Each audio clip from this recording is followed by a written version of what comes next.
Hello, Faisal, everybody. My name is David Cabrera. I serve as the Coastal Land Preservation Coordinator at the Division of Coastal Resources Management.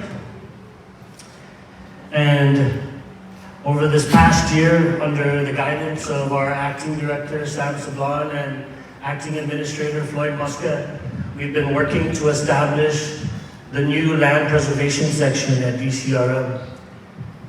It's an initiative to expand how our agency supports conservation, how it supports cultural protection and responsible land use across the CNMI.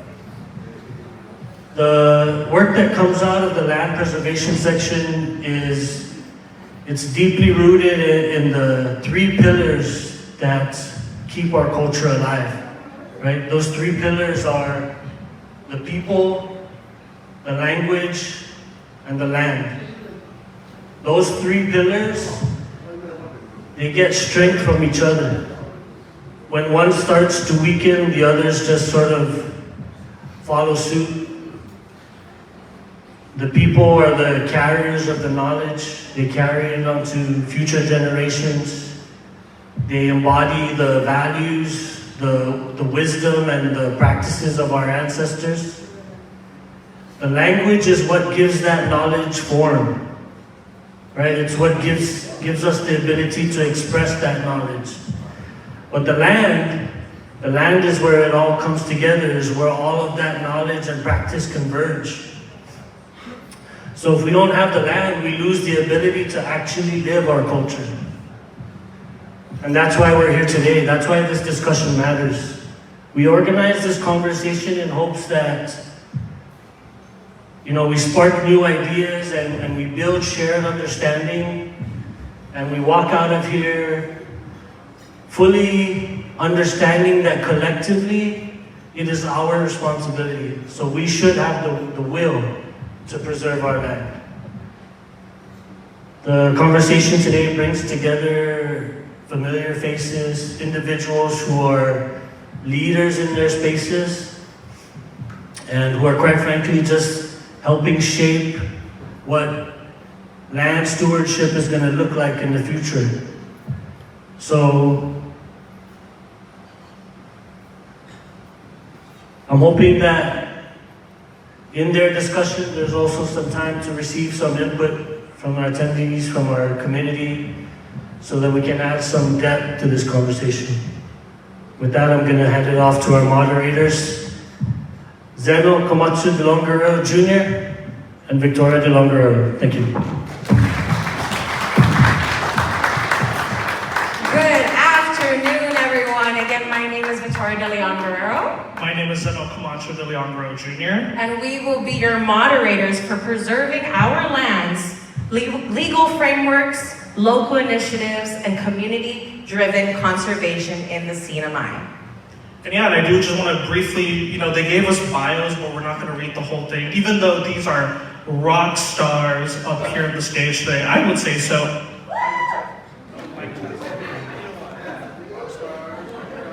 Mic test, can people hear me back there? No. Anybody? I hope so. So rock stars up here, we have Sheila Bonsa, former House Rep. Yes, please give her a round. Okay. Oh, there we go. And if I miss some titles, because they do a lot, sometimes too much. Okay, but we love them for it. We have Kodep Ogumero Odilon as well, up here as well. Board of Education Chair of Mango. Thank you for being here. And Mr. Sixtu Igasomar, DPL Secretary as well. Thank you so much for being here to join us for this conversation. And I know maybe a lot of us are feeling a bit woozy because we just ate lunch, right? We're maybe getting into food coma. And so my co-moderator, Miss Victoria here, will lead a very quick energizer so we know you're involved. And you guys are included too, so please join us. So listen to her directions. All right, I love that. I used to be a teacher too, so I'm not afraid to tell people what to do. Right, boss? My boss is back there. He knows it. Woo! All right, so I picked this energizer because we've had a lot of rain. You know, a lot of blessings from our Lord to water our crops and eventually harvest our land. So I picked this energizer, one, because it doesn't require you to move too much. That's good. I saw the lechon. That can really slow us down. If in this activity you cannot stomp your feet, I'm sorry for the gout, but that was your choice, you know. So this activity, this energizer is called the rainstorm. And I just need you to follow my instructions. So you can go ahead and take a seat and participate. All right, here we go. This is called the rainstorm. And all we're going to use is ourselves and our bodies. There is no talking during this activity. So just listen and follow my lead and copy what I do, but we're gonna practice first. So there's a few movements. First, we're gonna rub our hands. Everyone? All right. A little bit more vigorously, no like, yes. Next, we're gonna snap our fingers. Ooh. And then we're gonna gently clap our hands. Very good. And then we're gonna pat our thighs. Very good. Someone's mic, hold on, because it's ruining the rainstorm. And then last but not least, we're gonna stomp our feet. Go. Very good, very good. Okay, so remember, we're gonna start from the top. We're going to rub our hands together. We're gonna snap our fingers. We're gonna clap our hands. And we're gonna pat our thighs. And we're gonna stomp our feet. Yeah, okay? So I'm gonna show you when I point at you, I'm gonna show you what you're gonna do. You're gonna do it, and then I'm gonna show you what you're gonna do next, and when I point at you again, you're gonna do the next movement. Okay, so movement number one. If you're listening, it's gonna be very beautiful. Movement number one, and go.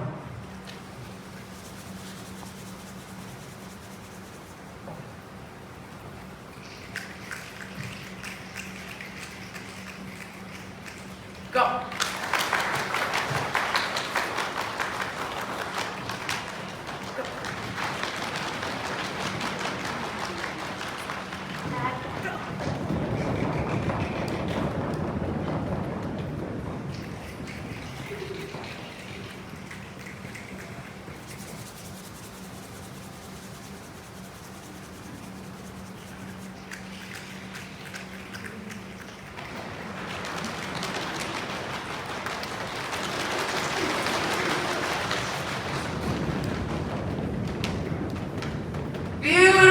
Give yourselves a round of applause.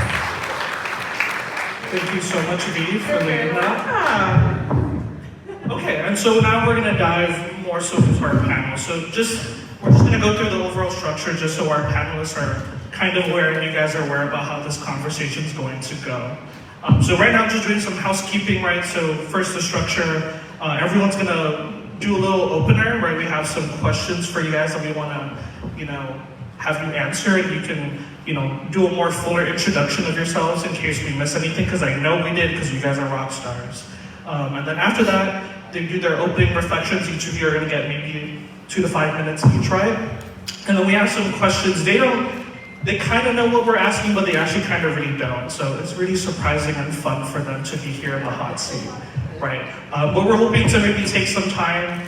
We're really just gonna go with the flow here in terms of our conversation, but have these kinds of questions prepared from us. And then hopefully at the end of it, open to the rest of you here to ask your questions related to what you heard from our conversation up here, or maybe just itching questions that you yourself have, okay? So panelists, are we clear? Do we know what we're doing? Otherwise, with that, I would just say general expectations of respect. We're not here to have a very hard, prolonged debate. We are all leaders trying to, sail the Marianas, the CNMI, towards the goal of preserving our lands. I would say we are family here, right? We're not here, it can be really personal, land is personal, but I really don't want to delve into getting personal up here, if you know what I mean. And if I may, I think in any space where we have an opportunity to learn. We enter it with the intention to gain insight, to gain information, and to gain perspectives. We all come from different levels of expertise and backgrounds. And so as we engage with our panelists, always come. I encourage everyone to come into this space with intentions of intrigue and interest and just wanting to learn more, because the people that we have here in front of us, they're on the ground doing the work, right? And they have to deal with all of the challenges, obstacles, but also creating the solutions. And so I think we're very fortunate to have, a great panel here today, and we look forward to everyone's engagement. Okay, and so for my panelists, listen up. So 3 questions that we were told that you need to give in your opening. 1, what is the significance of land preservation to you? 2, how have any of your current past roles or affiliations dealt with land preservation? And then lastly, name one barrier or opportunity affecting land preservation in the CNMI.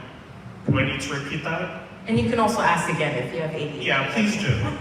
So we'll just start with the person closest to me, Ms. Bonsa, if you may. Test. Mic check. Thank you, Zeno. Thank you, everyone, for being here with us today. My name is Sheila Bonsa. I am a daughter of SAIPAN, born and raised here. I am from the north side, where there's the most unassigned public land in the CNMI. I am a former lawmaker. I am an activist, I'm an advocate, and I love my home. I love it here so much. When I first moved home, I was gone for 10 years, and I was ready to move home after Super Typhoon Sotalor. I came home to visit, and I saw the impact that it had on our community.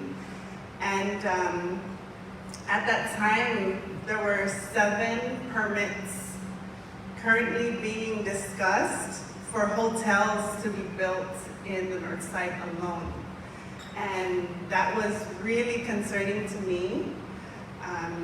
And that's really when I started the advocacy work of community organizing, getting in touch with community leaders, going into public hearings that were very intimidating for our people, to speak up on the microphone, especially when your family members are on the other side, encouraging for these hotels to be built. At that time, we were not ready. We were not ready to accommodate that many tourists. We were welcoming about 700,000 tourists a year with a population of about 50,000. At that time, we didn't have any public restrooms that were open. We had transportation issues, water issues and power issues like public utilities. And so it was those issues around land that really got me into the space of advocacy, into the space of governance and serving our people. I really saw the need to serve in a public capacity, and that's the reason why I went down that path. I'm Chamorro Panapán, and I'm still on my journey to reconnect with my roots, especially my Panapán side, my mom's side. I've only been to Panapán twice, and I think that it's really important to touch the land. I represented Precinct 4, which includes the Northern Islands, and during my first term in office, I got to follow the mayor of the Northern Islands on a trip. And I was so grateful because many of our community members, they live and they die here without ever visiting the Northern Islands. Our Marianas is made up of 15 islands, including Guam. And Saipan, Tinian, and Rota are the main islands that are inhabited. And it was really transformative to visit the Northern Islands and touch the land. And so That's what it means to me. I hope I covered your 3 questions. But I really look forward to the conversation because these topics that impact our land, that impact our people are very complex because of our political status, because of our location, that is strategic and isolated are the words that are often used to describe our location. I mean, this is an important conversation that I hope we continue having, not just here at conferences, but in the community and in the schools with our youth as well. Awesome. Can we give her a round of applause? Thank you, Sheila. Now passing the mic to Mr. Kodep, please. And if you need me to remind you of the questions, let me know. Yeah, sure. Why don't you? No problem. Significance of land preservation to you, current or past roles that have dealt with land preservation, and one barrier or opportunity in the CNMI in regards to land preservation. Thank you. Good morning. Lealoas, mamay, buenas tardes. Yeah, I don't know if there's so many ways to start, but certainly I feel personally that land preservation, land rights, particularly here in the Northern Marianas, I want to say we're so fortunate that the groundwork was laid by our forefathers and those that had negotiated our covenant as well as the design of our Constitution to build in land protections that I think a lot of us here in the Northern Marianas, particularly the younger generations, probably take for granted. Land is absolutely something that I feel is tied to our identity. We have the Indigenous Chamorros that have made these islands their homes upon sailing here for Taiwan several thousand years ago. Excuse me. And a quick side story, I had the opportunity this past weekend to join our students on Guam for the Micronesian Island Fair. And at the fair, there was a delegation from Taiwan. So for those of you that are sort of tracking Taiwan and the indigenous tribes from Taiwan, they're really trying to make this effort to connect with those of us out here. And they have also their own land issues and land challenges. But back to us here, I feel very fortunate that we live in this space. Although we have a very unique, and I'd say probably the most autonomous relationship with the United States compared to the other territories under the US flag. We enjoy this right that's embedded in our Constitution to land ownership. And I think it is absolutely tied to not only our present, but our future and the future of our children as far as their ability to continue to call these islands home and to continue to maintain control of these islands. And I think one area that sometimes goes unnoticed or undiscussed is really our submerged lands, which quite frankly, I think really far surpass, right, in area, the actual land above water. But I think that's one area that we should probably turn our lens to and focus on to revisit those conversations as to, particularly now, these days with sea mining ventures taking place and what seems to be the increasing importance of manganese nodules to production of pretty much a lot of the computers, devices, tech products that we enjoy today. And I can sort of go all over the place with that, but I'll just suffice it to say that land preservation is absolutely an integral part of not only our identity, but how we live today and what will bring us into the future,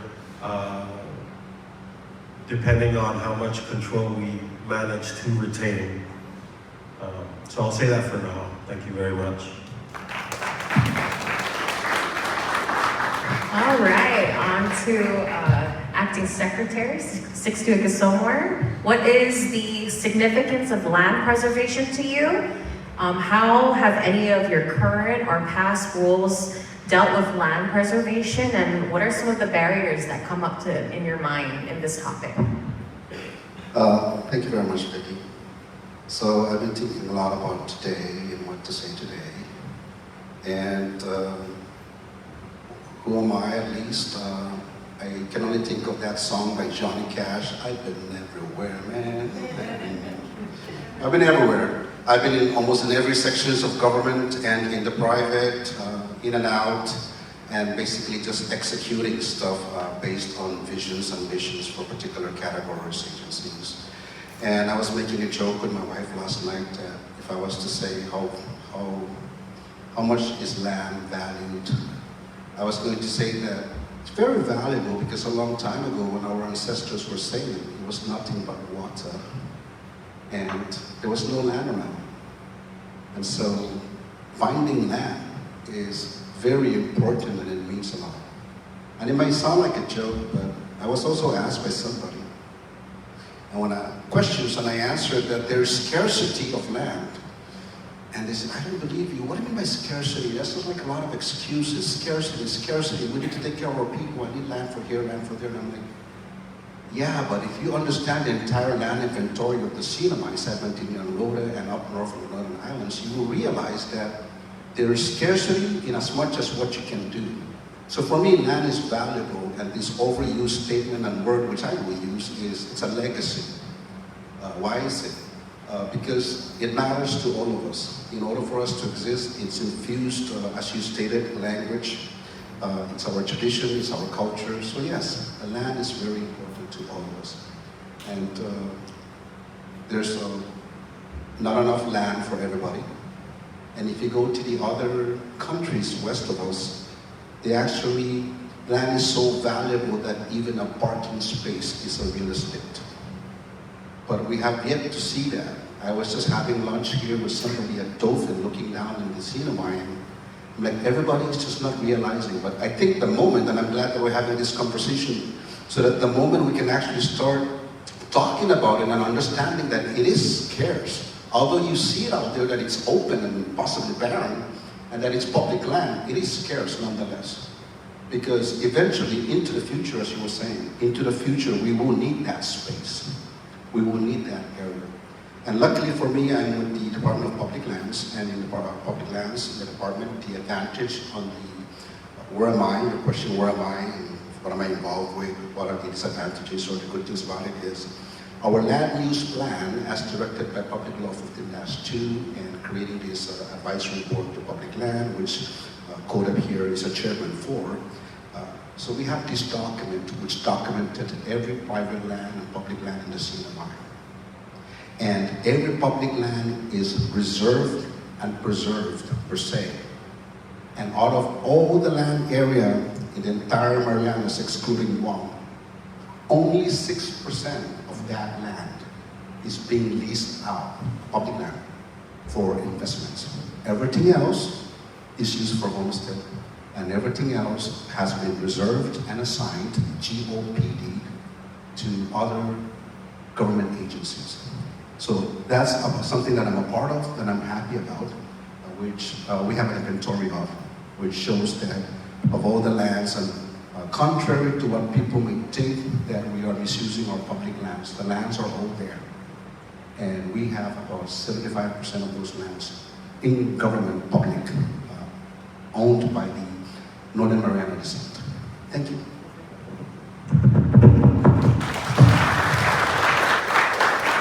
All right, so we have a good hour for this panel discussion, and then we will also entertain questions, and we want to read the conversation and then engage with our audience. So I'm going to pass it on to Zeno for the next question. Yeah, just panelists, you guys are so knowledgeable, and definitely, as you guys mentioned, the conversation is only starting today. And so, audience members, if someone says something that tickles your brain and you need to learn more, please connect with them afterward. But we definitely, our time here is limited, at least on this stage for this conversation. And I just ask our panelists to just be mindful of that. And we'll also be mindful too. And so, first question is, and we kind of addressed it, you guys mentioned some things and I took down some notes. So, you know, what are the biggest gaps in our land conservation efforts in the CNMI? So some things you guys mentioned, you can expand on what you said, submerged lands, you know, idle public land, you know, only 6% is being utilized or leased out, and there's a sense of scarcity when it comes to using or utilizing our public lands. And so my question is, like, are there any other gaps, or who locally, federally, or regionally, or even in the private sector, who is best positioned to address that gap, or basically do something about it? Like, who can do something? I'll take a first stab. So I spent 5 years serving under the Torres-Palacios administration as the director of the CNMI Office of Planning and Development. And it was a tall order, a big lift, starting an office, and this was about 10 months before Super Typhoon U2 hit. So as I was trying to build my team, and then comport with the mandate of Public Law 20-20 that established the Office of Planning and Development in conjunction with the Planning and Development Advisory Council. The mandate of Public Law 20-20 was to create the CNMI's first comprehensive sustainable development plan. And as we started to work towards that goal, and prior to the typhoon hitting, we were also mandated to create a database of inventorying of just data sets from across government, tracking our natural resources, what the land looked like. But during that process too, DPL, under the former secretary, was also gearing up to, I think, update the public land use plan at the time. But in terms of gaps that were recognized early on, was, I think the big elephant in the room was really the lack of planning. There were some master plans that had been put together in the 80s, and then fast forward, apparently what I was told was a very robust RODA-specific master plan done by Tenorio and Associates back in the early 90s. But to your point, I think the biggest challenge we faced in setting up the planning office was getting a really good handle on what data currently existed out there around all of our resources, and then putting them together cogently in a way that we could not only push it out to the public, but also to inform leadership for higher level policy making and planning decisions. But it was at that time that we realized too, you know, the cliche, right? Silos everywhere, silos everywhere. So there were some more logistical challenges in the beginning, trying to, again, comport with the mandate of the law, while also realizing gaps just everywhere in the way we collect information, in the way we hold it, process it, analyze it. I don't mean to sound so general, But really, that is the challenge, and at the end of the day, it was this challenge of capacity. And so it's very, as islanders know, and people from small communities, we're so used to hearing, oh yeah, I wear so many hats. It's because there's so many things that need to be done and so few of us to do them. And so that really kind of punched me in the face when I started at OPD and tried to build a team while also addressing the immediate response and recovery needs of the super typhoon that hit us. But again, I think the gaps and the challenges really have to do with just how well we have a handle on what we own, what we have, the inventory. I think Secretary here, what was the figure, 6% for real estate? But I think it seems like a small number, but we also have to account for the fact that, the Northern Islands, right, make up a large percentage of that. Oh, okay, he says he removed that from the equation, the area of the islands to the north. But again, I think that would be the biggest glaring gap, and that is our capacity in understanding and having a very good handle on the inventory, both above and below water. Thank you so much. Does anyone else want to touch on any gaps that they see? Go for it, Sheila. Yeah, I definitely love to add to this. The first thing that came to mind that I really want to share is about our relationship to the land. So much has changed in how we view the land, and today it's all about money. It's all about how much can we get for this property, how much is its value, who is placing value on this land, and how does it change? What impacts the value of land?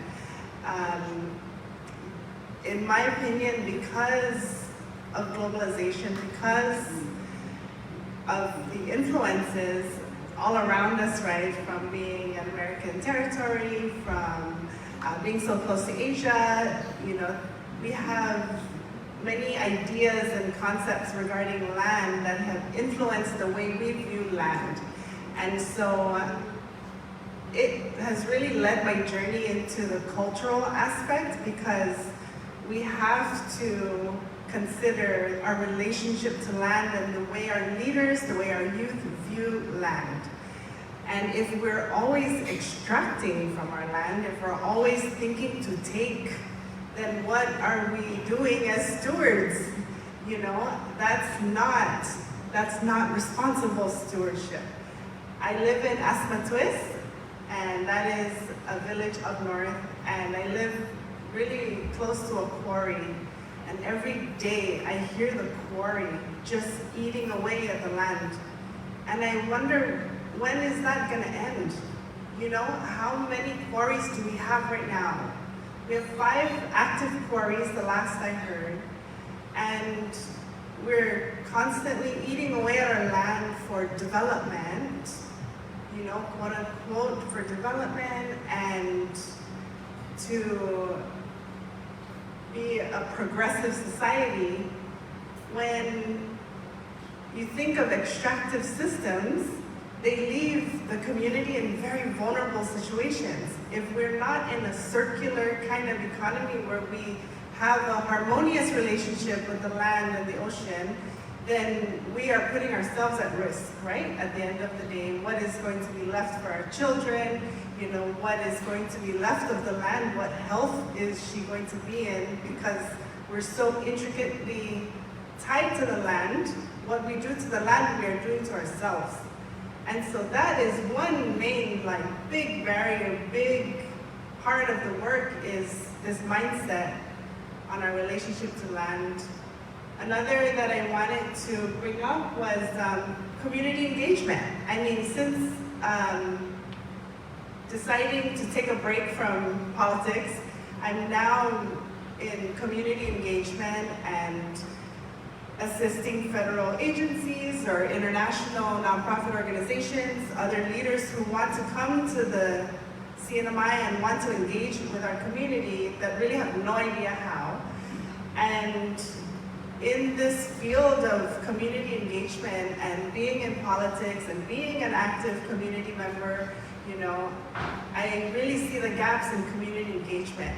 Right now, I'm a part of a program to be certified as a facilitative leader because I'm learning about facilitative leadership, where plans are developed with and for the community so that it doesn't sit on a shelf, right? Like, I've gone through the processes of trying to get the community to show up and comment on this plan, and you go to the meetings and nobody's there, you know, and then it passes, and then the community's like, wait, what are you doing in my village? You know, like, that's the reality. The reality is that if we're not planning with the community, if they are not at the table and we're not organizing, it's a form of community organizing, then the plans will sit on the shelf. And the community will be uninformed, and the community will show up at the end of the process, right? Like making a complaint or so many gaps in between. And so learning about new ways to organize, new ways to plan and engage with our community, I think are big opportunities for us. And then the final point I want to bring up is Article 12, because here in the CNMI we have Article 12, that's part of our Constitution that only allows for those of Northern Marianas descent to own property. And we have this protection that we're so proud of and we love, right? And many indigenous groups that I have engaged with are so fascinated by this Article 12 and this land right and protection that we have. Yet you drive around and we have a big casino right out there that we're kind of ignoring sometimes. You know, how did that happen with Article 12? How do we have abandoned hotels? How do we have these really big land issues with a land protection law? And so those are gaps too that we sometimes are too afraid to analyze and talk about, how can we come together and strengthen this law and strengthen this protection instead of being this ideological stage of oh, our lands are protected.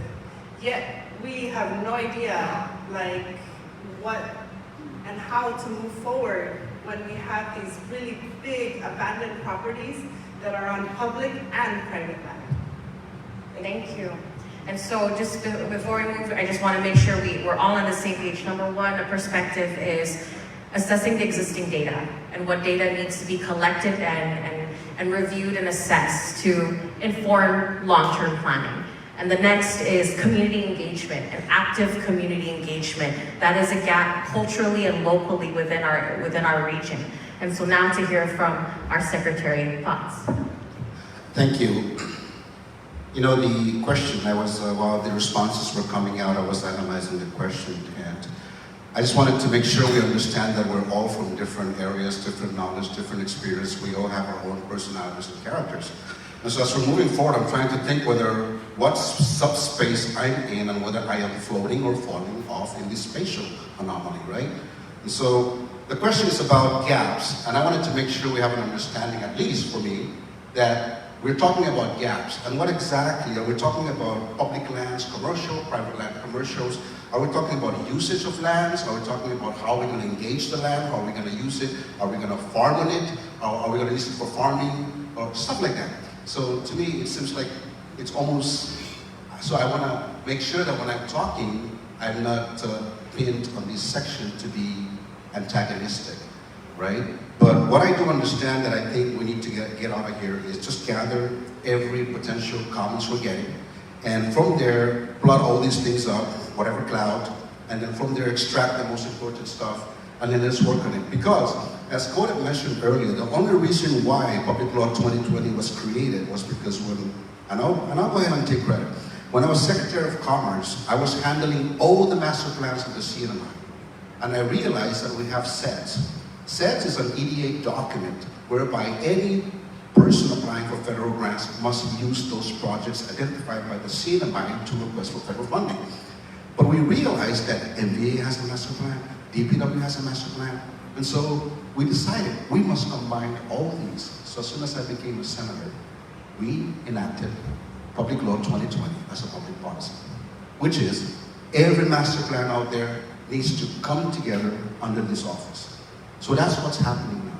So I think we all have this engagement, and we have public land here, and the Public Law 15-2 and the Land Use Plan that March 2019 published, which is on the website of dpo.gov.np, is up for renewal.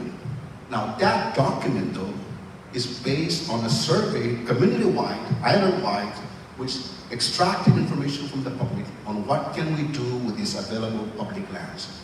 And the maps are all, there's 2 documents. The maps are all there. This side of SAIPAN, Tignan and Mora, is public lands reserved for DCRM, reserved for DNR, and they're all there. So it's already mapped out. So the renewal is coming up. We have an ITD RFP that's coming out for somebody, consultant, to come on board, take that document and hold another public forum. Here is a document that public land is following. What do the people think? Should we continue reserving this land for this, or should we move towards this? So at least on my part, on my angle as a DPL, that's where we're coming from.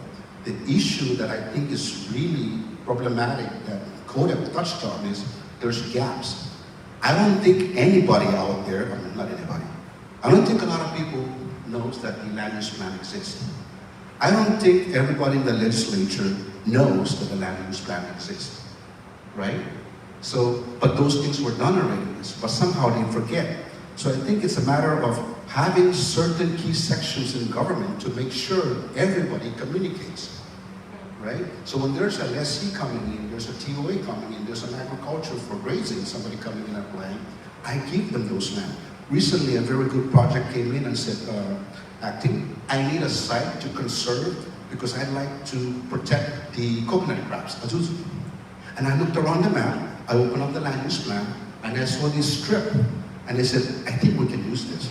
It's allowable, it's qualified, it's conservation. You're not gonna build any buildings, you're not gonna go commercial.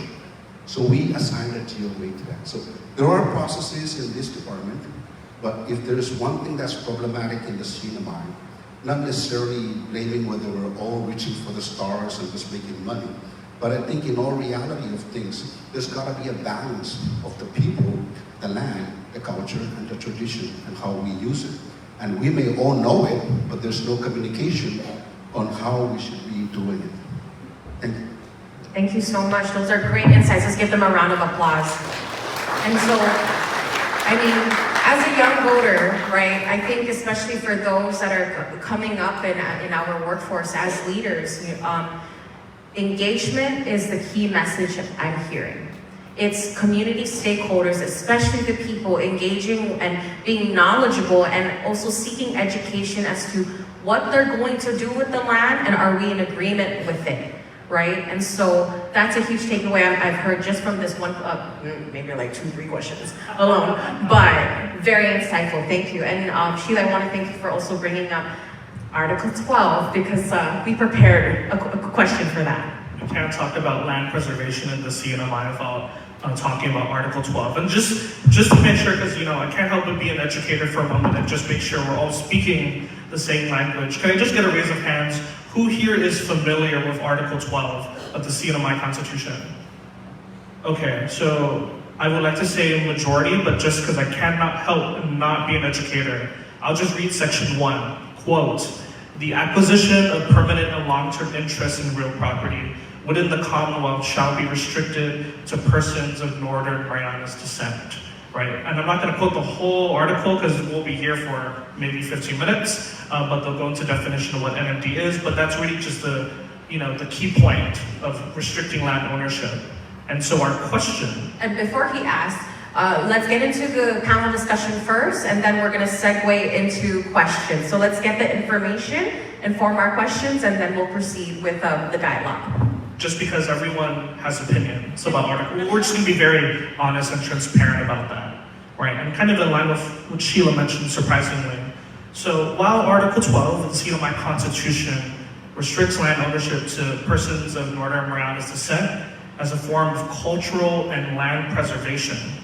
Some critics point to abandoned developments and blighted properties as part of its flaws and challenges.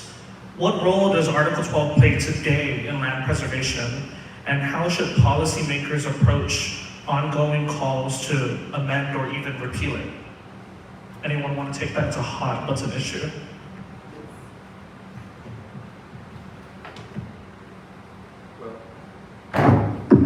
For now, I'm in a department, so the highest law is the Constitution.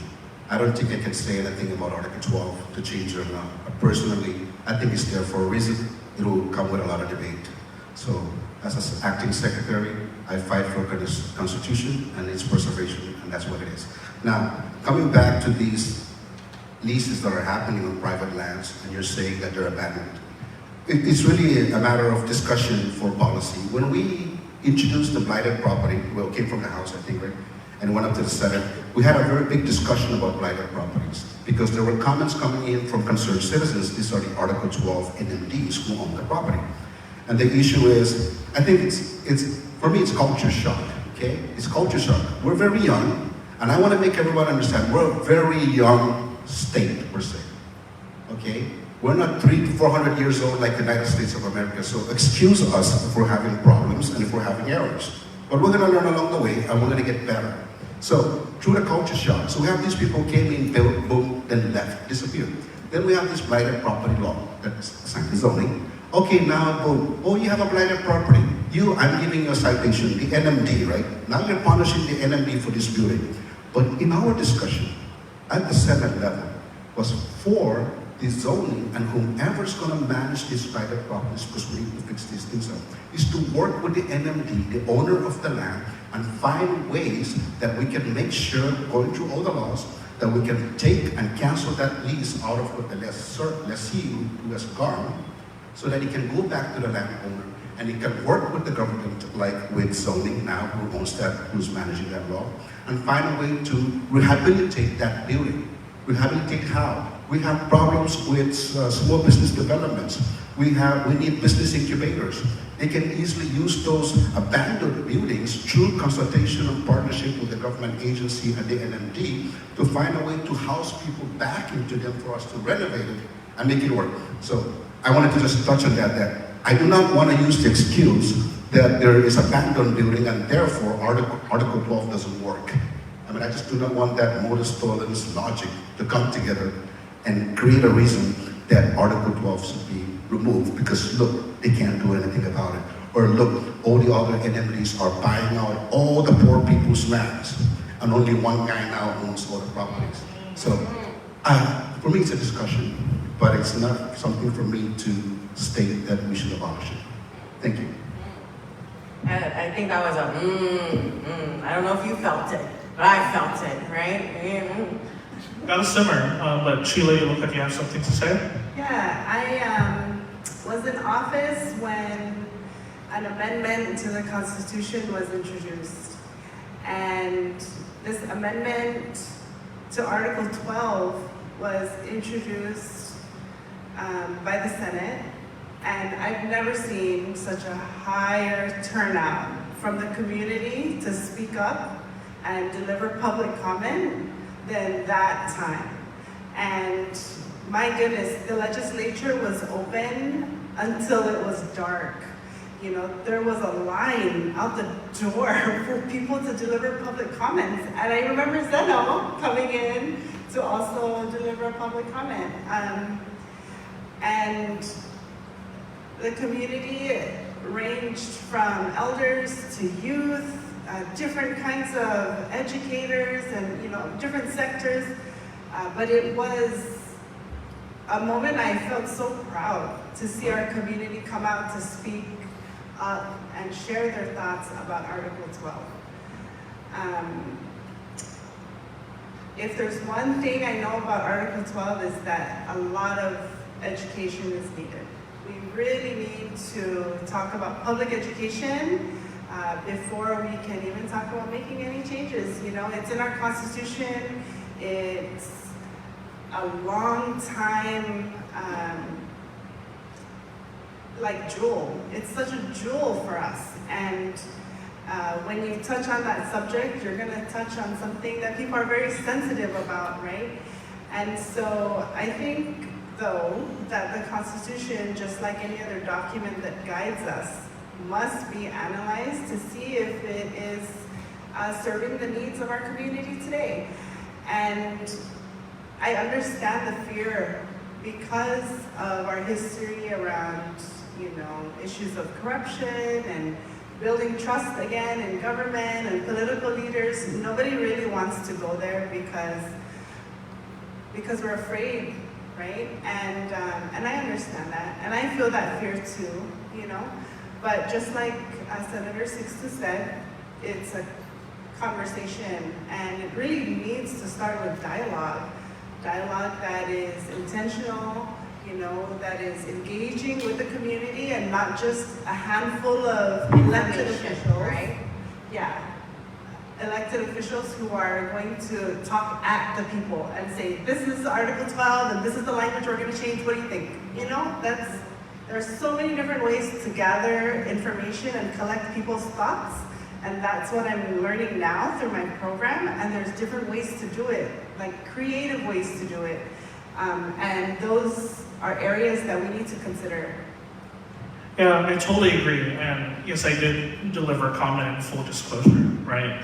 Thank you, Sheila. But, something I just bring up is that, because part of my comment that I wrote, right, is we don't want to become like our brethren in Hawaii and other places where the indigenous people are displaced from our lands. But what I also just brought forth, to the forefront was, my generation is one of the few that grew up with the children of CW workers, right? US citizens who were born here, whose only idea of home is the CNMI. And I see so many of them who leave and they never come back, even though honestly they would want to put down roots here. Now, it's a really complicated topic. I wasn't advocating that they should be able to own land, but it's just something I just think about in the back of my mind. These people who would be great assets to the CNMI, who love the CNMI, sometimes even more than people who are NMD. What can we do for them? And the thing is, I don't know, right? And I just bring that up as part of the conversation. But Coda, you were grabbing the mic, go away. Yeah. Not in the go away, but go for it. Go for it. Go for it. I do need to be conscientious of time. So maybe like 10 minutes and we can move on to either the next question or to questions. Questions probably, because I see some people who are like, Itching, right? They're shaking their hands, so. Well, I just wanted to make 2 points. One is I also echo what Secretary Sixto said about not using our inability to manage our properties or enforce our laws, right? Particularly our zoning laws, as an excuse to amend our land protection laws. But I did want to speak to zoning as well, and to say that, the intent of the law that established the SAIPAN zoning board was really so, and it all goes back to planning. If we're going to be actively engaged in this Western and capitalistic form of development, right? That drives because money talks, but not be willing to protect and manage and maintain the properties in ways that were determined and passed by a board to provide spaces for recreation, economic activity, for living, then I think we should go back and have those conversations. And I think that, it does get overlooked, and a lot of times, in defense of the zoning office, they really get attacked unfairly for trying to uphold the law. And I think a lot of the detractors actually are lawmakers themselves. So I'm thinking, change the law then, sirs, ma'ams, and don't attack the workers.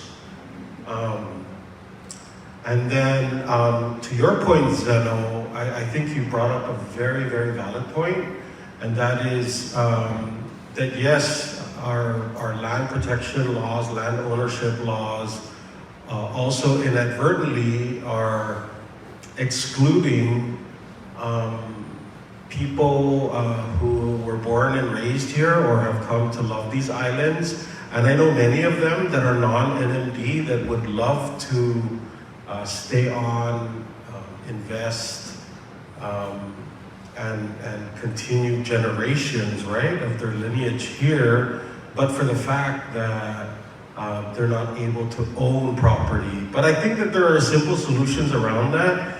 But I do want to point out that it is a very valid concern, and I'm thank you for raising that. Actually, a good friend of mine who moved here recently with his family and has absolutely fallen in love with the Northern Marianas, but for the fact that he can't own land, right? But he's okay. But he did mention that he does see the impact to our ability to progress as a community, as people, when we're also excluding just some really amazing, dynamic individuals who call these islands home but end up leaving, right? So we lose that capacity, we lose that opportunity. And again, thank you for bringing that up, and I think we need to put a pin in that and revisit that consistently and figure out a solution. But I think also the message to these people should be that, you know, there are ways, right? Creative ways around that. And I know for a fact that people here who are non-NMDs have also purchased property through their NMD friends, right? And now live on them long term. So, but yes, I think that's the downside, if you will. But definitely we need the protection in place. Thank you. One of the things I appreciate in this particular question is one, the grace that we are a young state. I think that is something to be very gracious with ourselves, and with regard to how we use our resources, how we plan for our future. But also, it's very clear to me among all three is that there is also a lack of unity about how are we going to move forward, right? I'm so in awe with states like Palau. They have a very unified front about how they engage and protect and honor their land. It's a unified front that does not change per administration. And that's a fact.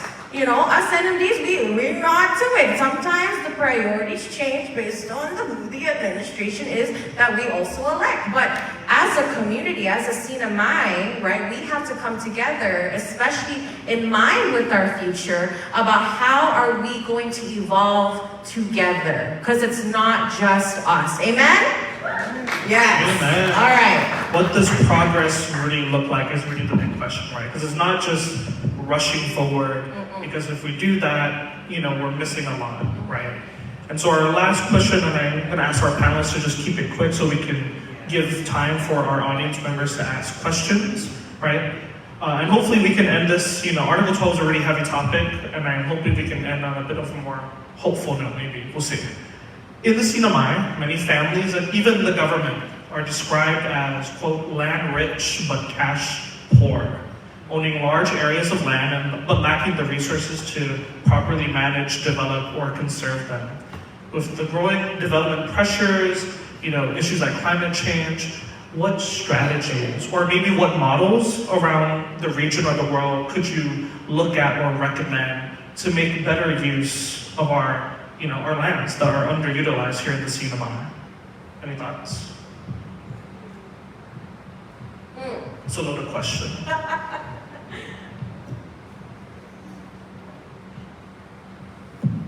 I'll just try, but I'll make it short. I think it's an oxymoron question. You're talking about land conservation, and then at the same time, you're saying we're rich and poor. So I think it's a very unfair question. I just think so. I mean, if I'm supposed to protect an empty land and it's my land, I don't care what you think. If it's barren, it's barren.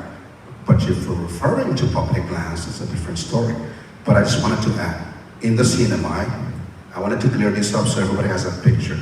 There's 44,000 hectares of land. Okay. 1,000 square meter at a nice house lot is, a house lot is 1,000. 10,000 of that is 1 hectare, okay? So, anyhow, so there's 44,000 square meters of land. 9,000 hectares, not square meters, hectares is private lands. And 34,000 hectare is public lands. Out of that 34,000 public lands, 14,000 is Northern Islands, all public, okay? So, we just need to make sure we get into perspective what we're talking about.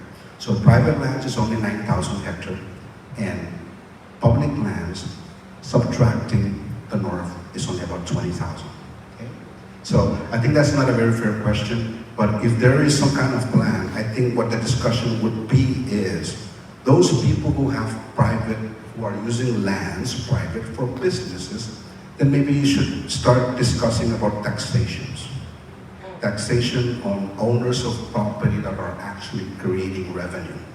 And why would you tax it? Come up with whatever excuse or reasons. As a result of you being on that land and creating money, you are creating a lot of stress on our infrastructure. Things are happening because there are questions now like, but how do we do this? Can we tax this? Can we tax that? We've been discussing also for the Northern Islands, mayor or the council, mayor of Northern Islands or mayor of SAIPAN. No, people are going in on the lands, just walking in. I mean, it's okay, it's fine, but it's costing us. It's costing us some sort of revenue directly or indirectly. So maybe I should charge a fee. Maybe you should go to public land or go to the mayor's office of Saipan or Northern Islands or even TDN for Hugon Island and just charge them a fee to access or enter any non-NMD, right? So that whatever, even $10 or $5, that will come into the coffer. So we can use that money to give the mayor of Northern Ireland so he can buy few so that he can go up and take care of the lands. So for the businesses, the landowners who are making book bucks on this private property, how about a penny, for example? Give me something, and the cost of that is, it's costing us somehow. We just now need to qualify and quantify it so that it could be legally presentable, and so we can discuss with it. So I hope, in short, something like that for private owners who are making a lot of money on a private land. I mean, I don't think there's really anything wrong with it. Thank you. With balance to the small businesses, right, that are also the backbone of our economy. Yeah?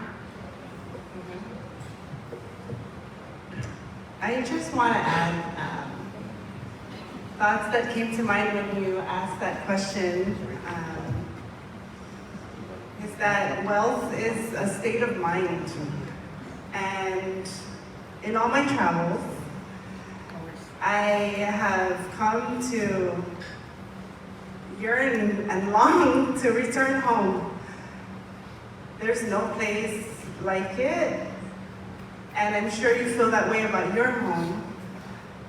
But when I come home and I realize how accessible the beach is, how, there are no fees in certain areas. We can access the ocean so easily.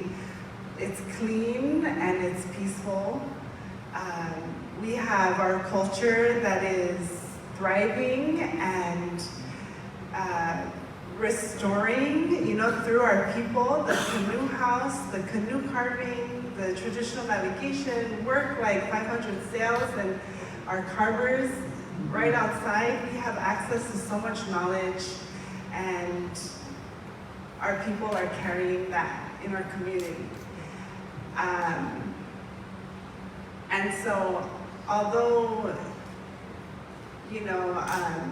on my journey, I've really come to reassess my values. Like, what do I value, and what will bring me joy. Because at the end of the day, isn't that what we're all just working for, right? To live in a healthy, safe, peaceful environment, be happy with our families.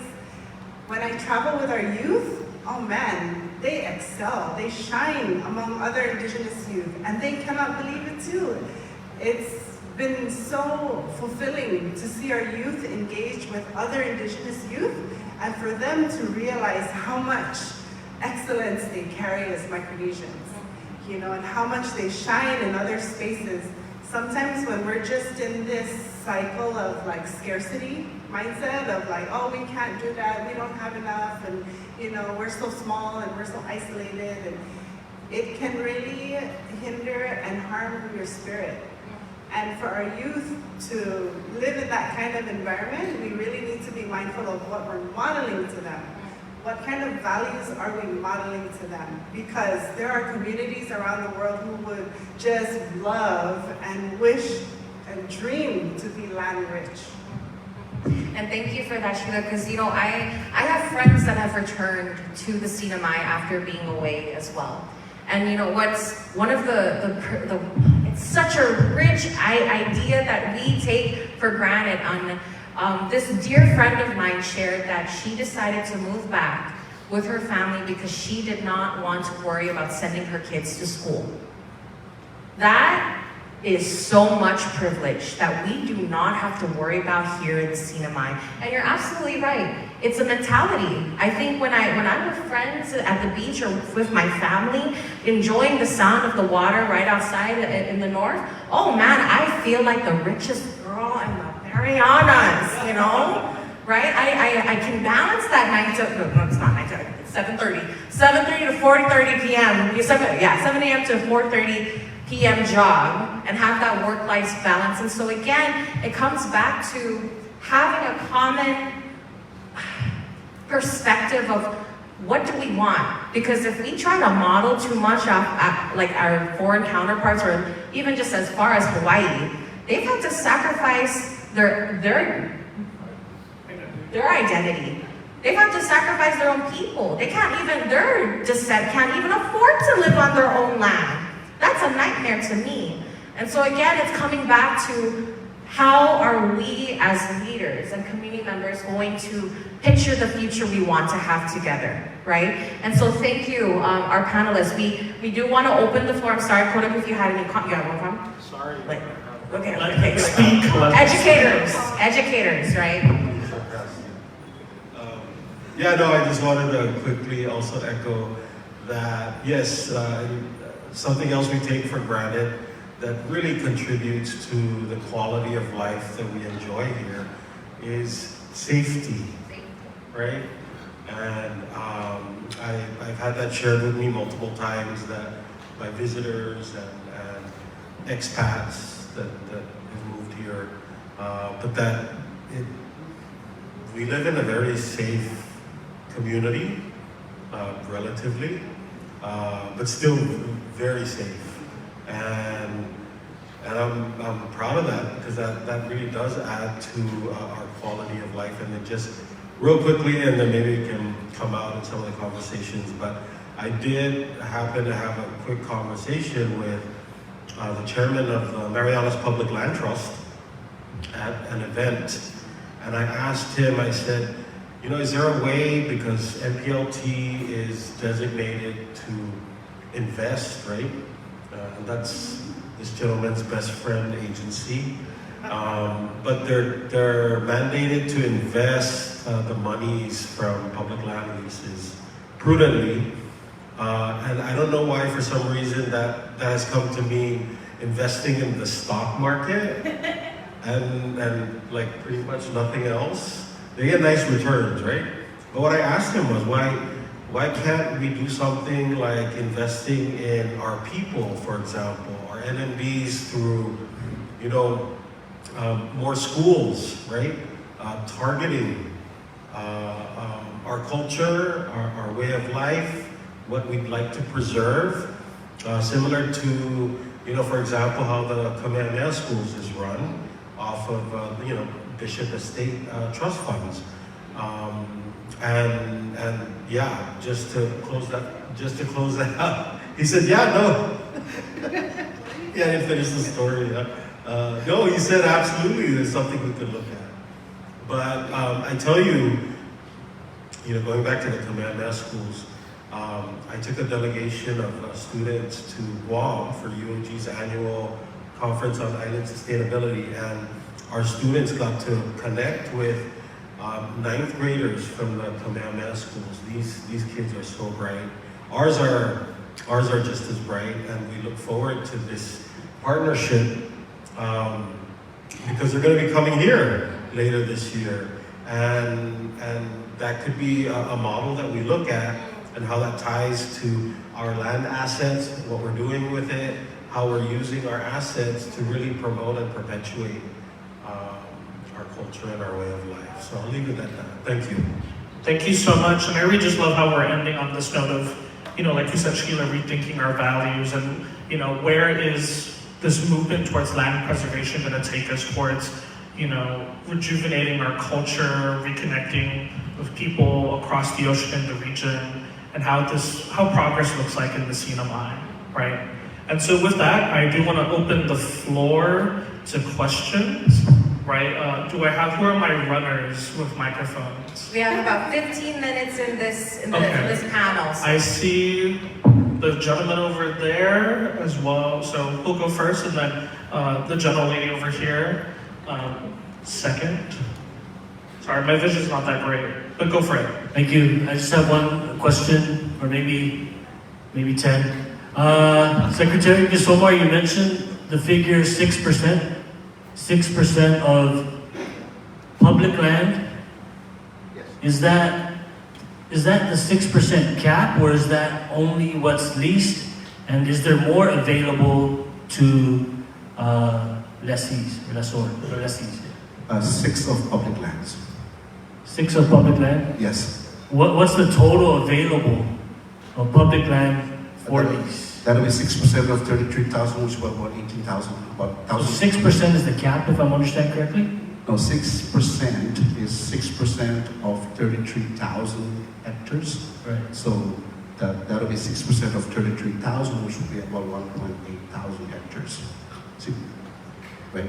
Okay, I'm just trying to understand if there is a cap. No, there's no cap. The number is the land use plan already identified the public lands that will be used for lease opportunities.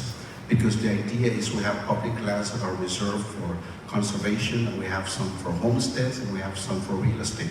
So those are already set in stone. So those things were issued out even prior to the March 2019 land use plan.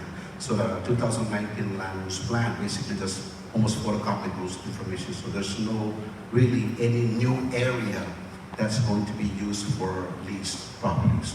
So whatever lease is happening, it's recycling those properties that were given somewhere. I hope that helps. Thank you. And then we have a question at the back. Thank Cruz.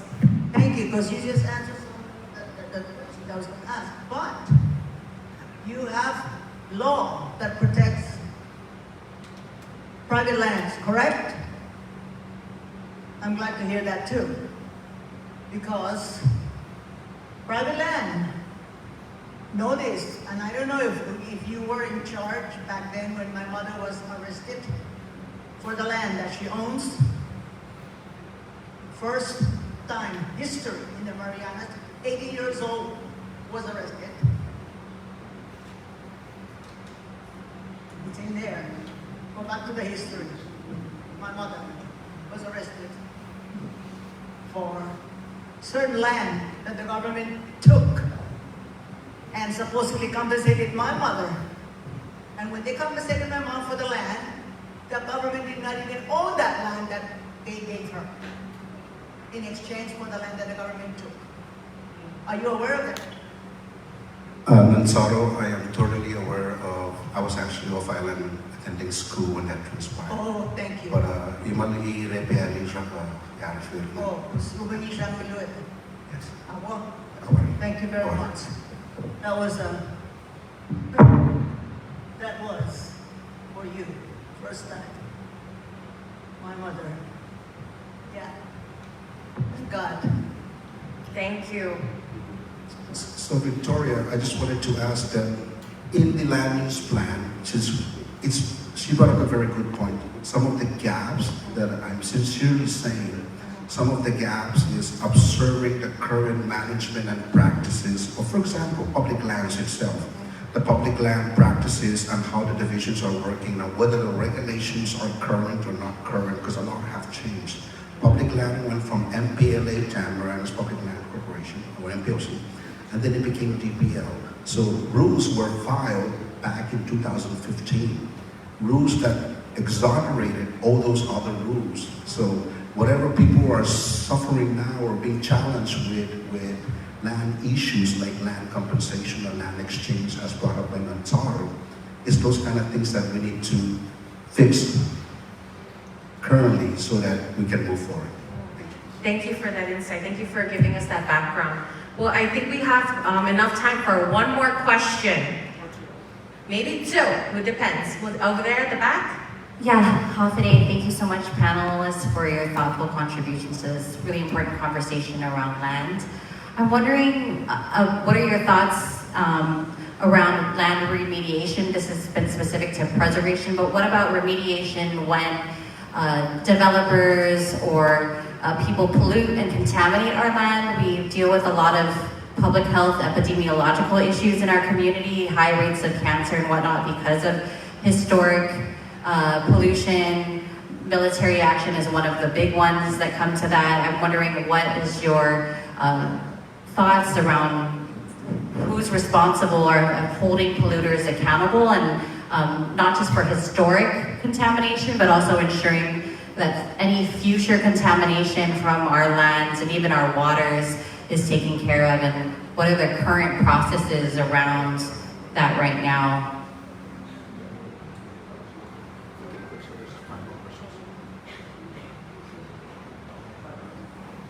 I'll make it quick. So I think we should all just be vigilant and help one another. So happened that I think that kind of question here is surrounding CRM. And I think they have experts in there. I just spoke to them out there, experts that handles pollution, or whether a business does that or does this currently today. But moving backwards, we actually have Brownsfield. Public Land is in collaboration with CRM, working with them. And because we don't have a PowerPoint, I actually have a map on all the funds and all the Brownsfield for SAIPAN and road that you can see areas that we've identified that were pollutions that needs cleanup. So if you go to our website and land use plan, you can see all these sites. But I think we're working on that, on whatever was identified under the land use plan for public lands cleanup. But moving forward, I think we all should just be vigilant and be calling, I guess the point of contact would be CRM, for them to, for anybody that has some pollution ongoing. And also that's a very good question, because a long time ago, the question that we had is, I think we're still pending a military-based study for the CNMI with respect to all the sites and whether all those sites have base study assessment of what the environmental pollution quantity was prior to us taking over our lands. But I think there's a lot more to it. But for now, I will just put it that way. Thank you. I'm hearing a lot of stewardship in that answer as well. I have just a quick response to your question regarding remediation and historical contamination. Maybe you could ask the gentleman right behind you. I'm kidding. Yeah, you know, with the unexploded ordinances, our flood sites, the support through the Brownfields program, you know, unresolved PCB contaminated soil issues up north. Yeah, I think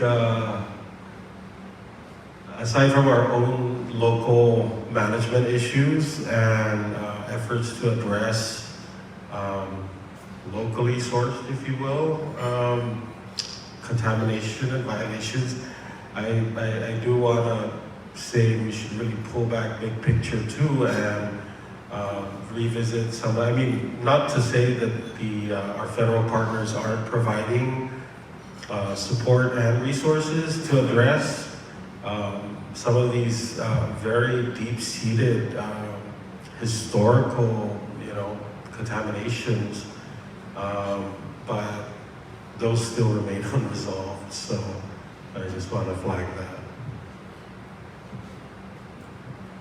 And I'd like to add real quick, as an advocate for demilitarization and for peace in the Pacific, acknowledging the nuclear legacy of the Pacific and the ongoing contamination, really, as we are approaching the second year of Japan dumping nuclear waste in the water. The power is with the people. I really believe that community organizing, as a community organizer, we believe that the power is with the people and in the community. Elected officials will come and go. And you as a resident of your own village, dependent on the water source, dependent on the land where you live, where you raise your children, it is that sense of ownership that can be seen, and we can be inspired by our own community members. The Tanapag Action Group tag organized in early 2000s to bring the federal government to court for the PCB contamination when the US military told them that it was safe, that there was nothing to worry about. So we cannot constantly rely on someone else to care about our home. And there is injustices, and there are reparations that need to be discussed, but that will come from the people when they organize. I think that when we rely on the leader, on the politician or the governor to do that for us, then it's going to take a long time or it will never happen. But if we organize like Tanapag Action Group, get the community members together, find some outside resources, because there are other communities experiencing the same thing as we know, right? There's a network of allies that you can lean on that are happy to assist and provide resources. And that's what happened. Earth Justice helped with that court case. They were able to get their soil tested, get the people tested, get it cleaned. And that was because they were noticing the high cancer rates from that village alone. And that is a village up in the north. That is a story, like a beautiful story of community love and advocacy. And it is an ongoing effort, it's an ongoing effort. We have a lot of work to do, and I have come to really view my work and advocacy as planting seeds, as nourishing existing seeds and existing plants. But of course, there are days where I feel really sad about it, but there's a lot of good work happening. And I think that if we focus on that and we gather allies and advocate together, then a lot of good work can be done. Thank you, Sheila and panelists, and thank you for our audience members who asked questions. And the last thing I'll leave us with is that, really to echo Sheila's point, it's really on us, the people of these lands. Our language point us in the direction, we call ourselves Tautautono or Mafalawash, which means people of the land, right? And it's really on us to be those stewards, and I hope that message really sinks in with us, that it is on us, right? To work collectively together as individuals, as families, as an island, chain of islands, to do something to preserve our lands. And so with that, if you feel like you want to talk more about certain topics or questions or issues with our panelists, there is a networking break after this, so please check on them or check with any of the coordinators of the conference to get their contact information, because like we said, the conversation has really only started. But thank you again for being here. Thank you to our panelists. Can we give them a round of applause, everybody? And thank you for your time. Thank you, Victoria, for co-moderating. Thank you, Zeno, for co-moderating. Up next, after our networking break, we have the State Implementation Plan Development, What You Need to Know with Captain Elizabeth DeGray.